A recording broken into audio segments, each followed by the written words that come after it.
Hey, everybody. Welcome to Daniel Davis Deep Dive. I'm coming to you live, not from Washington, D.C., but as you can probably see behind me, I'm actually in Daytona Beach, Florida right now. I was actually down here on a vacation with my family, but because of some of the things that are going on in our country right now, I felt it was important to take a break from it and to kind of come and give you guys an update on what's going on, because there's some things going on in our country that are very important right now.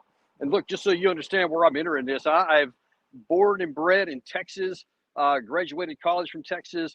I fought for our country in 4 combat deployments, so I have a big dog in the hunt of how this issue at the border is going on. And for those of you who may not be aware, there was a big clash going on right now between the governor of Texas and the president of the United States over states' rights and who actually controls the border. You may have seen last week there was a big Supreme Court deal, Constitution issue that came down about how much power does the Texas governor have or the federal government. And Governor Abbott was putting up some fencing and some barbed wires in certain areas to try to protect the border, both for Texas and the United States. The Biden administration was against that, so they took it to the Supreme Court. The Supreme Court ruled in favor of the federal government. That has set up a big clash because since that was announced, Governor Abbott is saying, yeah, this is an issue. This is for states' rights. Following the Constitution, we do not agree with what you're saying right there, and we're going to continue to do what we're going to do. That sets up a potential clash for the federal government if they say, no, we're going to come down there and we are going to take those that barbed wire down.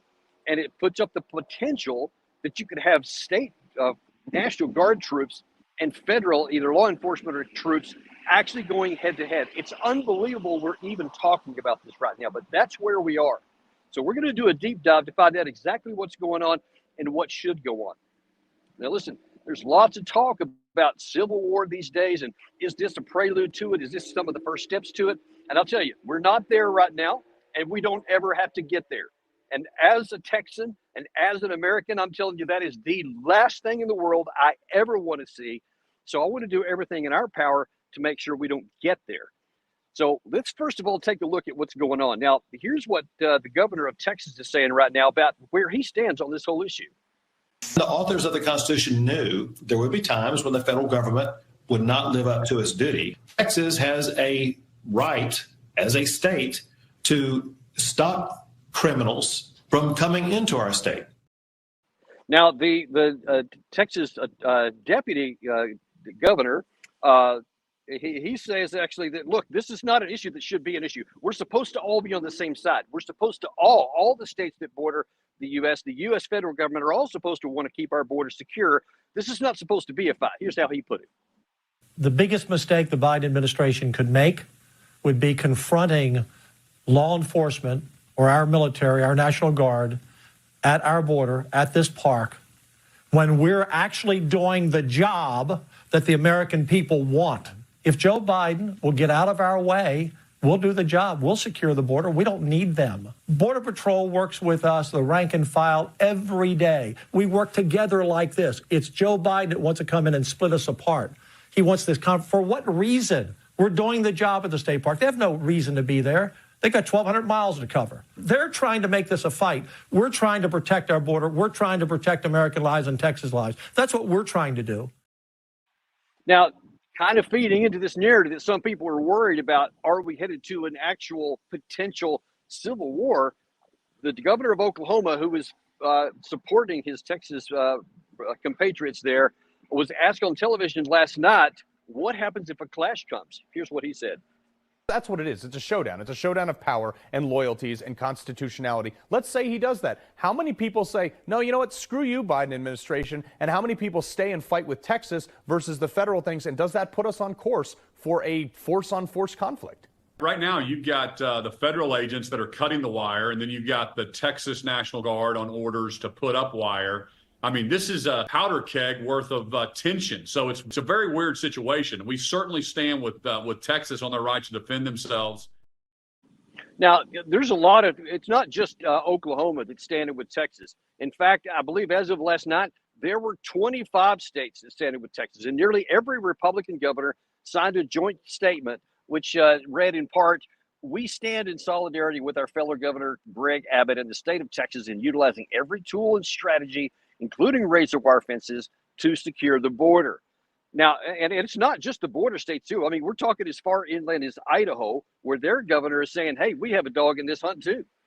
Because fentanyl is such a huge problem. And it's a good training and learning exercise for my new drug interdiction team. And given the logarithmic growth in fentanyl on the streets in Idaho and all across the United States, it would just logic to go to where the problem is starting, and that's at the border. So now here's the gist of the problem. We have an issue here. We have a legal issue and we have a national security issue. And we've got to try to figure out how to resolve this. And this is an age-old thing going back hundreds of years in the United States, the dispute between states' rights and federal rights and where those two come. And a lot of this, frankly, is more art than it is science. And it's not as a clear-cut line here. Even in this situation here, it's not as though this Supreme Court deal said that the Texas can't do anything. They can't defend the border. It just said it was one very narrow issue about razor wire here in this one area. There's actually also nothing in that judgment that says Texas can't put up more razor wire. And in fact, Abbott has already done so since that ruling came in. He's continuing on to do that. But the issue is genuinely complicated. It's not like, okay, well, Texas wants to do this, so that's all there is to it, because there is the federal, the Constitution and those things down there. And there was attorney Jonathan Turley went on Fox yesterday to kind of explain some of the complications that we have. When Benedict Arnold took 1,600 men into Canada, it was an invasion. And yet when millions cross into Texas, it lacks law enforcement. And I can understand why Texans balk at that and say, this is an imminent danger to us. The problem is that the courts are likely to say that lax enforcement has been a problem all along. There's been a problem with people crossing that border, and that this provision was really written at a time when those border states were in constant danger of an actual invasion by a foreign power. So that's the reason I think Texas will have a hard time threading this needle in federal court. But that does not relieve the Biden administration politically or even legally, as Texas invokes its other authority as a state power to protect its citizens. Now, I want to address that issue there because I've heard it raised in a number of venues where people say, yeah, well, when they actually made the Constitution and when it was drafted hundreds of years ago, they're talking about like an army invading in, and they were not talking about this.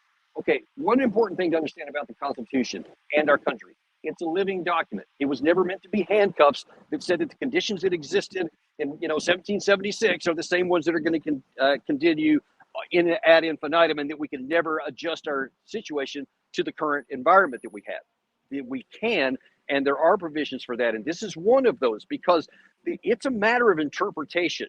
Because at the time that the Constitution was written, there wasn't an issue with illegal immigrations from Mexico coming across, and fentanyl and all those kinds of things. Those are things that exist now. So if the state of Texas, which Governor Abbott has, says this we constitute an invasion, it's not an armed army coming across in uniforms, but it is an invasion according to his definition, because it's causing harm to the state of Texas and to the United States, as you saw from the Idaho governor. It goes all the way up into the country, and it affects nearly everybody. There's other ones, some other members of the House in New York have said, look, there's a big problem in our state because of what comes down out of the border. So this is a bigger issue than just whether it's Biden against Abbott. But look, here's the issue. There shouldn't be a debate.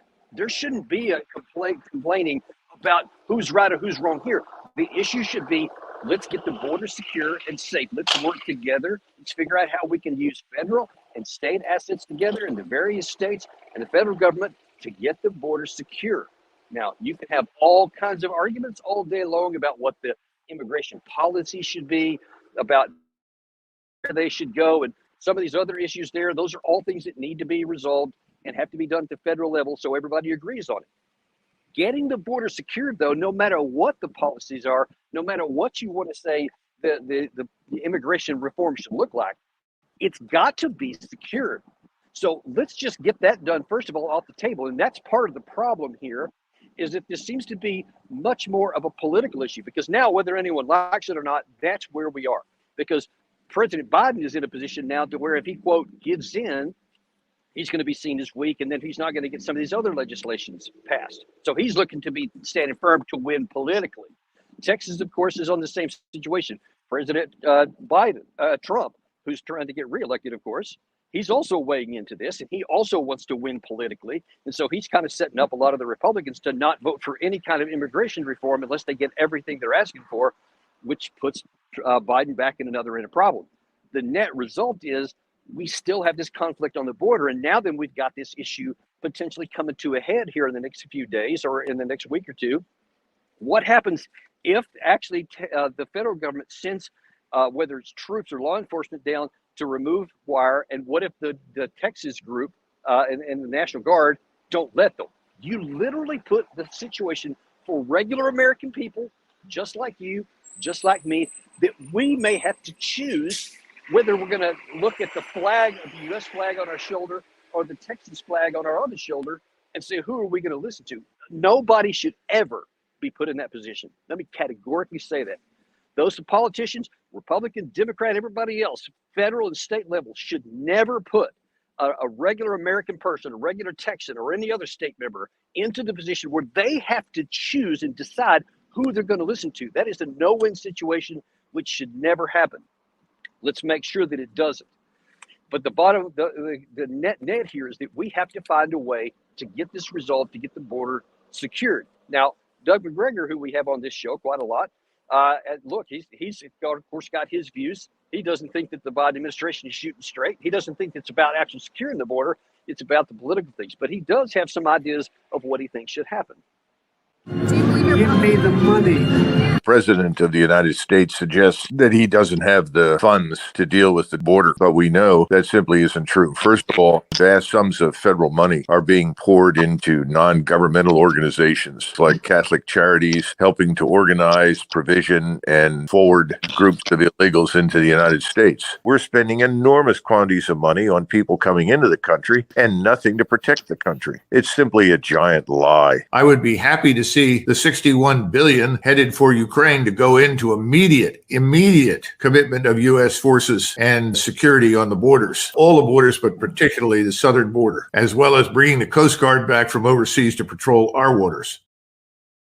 Okay, lots of people have different ideas. We're actually going to have Doug on Monday. You'll want to tune in on that. I'm sure he'll probably be giving us more information on that and updates on things that happen over the next few days in between now and then.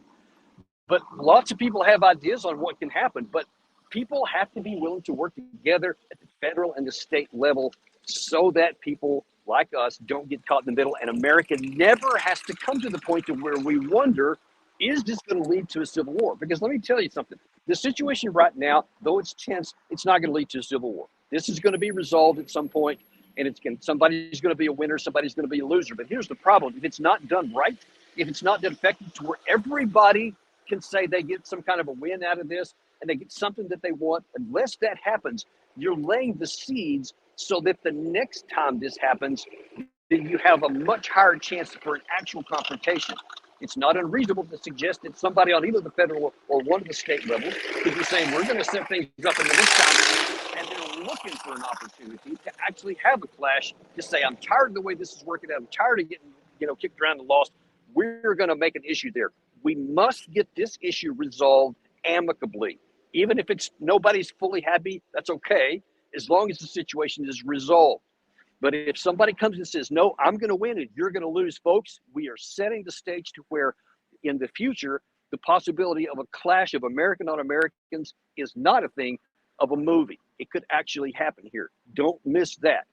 We're not in a civil war right now, but it is not unreasonable to suggest it could get there. And this situation here is so important that we get this resolved right. Now, we're going to continue to track this, and we're going to continue to give you a deep dive on all the issues that are going on underneath this. We're going to give you the truth of the matter, all of it, whether it's for the federal government or the state government, because probably both have some issues that are where they're right and some are on their wrong. But we have to get this figured out so that everybody can win in the end and America is safe. We thank you for our deep dive today. Tune back in on Monday and see what Doug McGregor has to say, because I know a lot of you are big fans of his out there. And we will see you next time on Daniel Davis Deep Dive.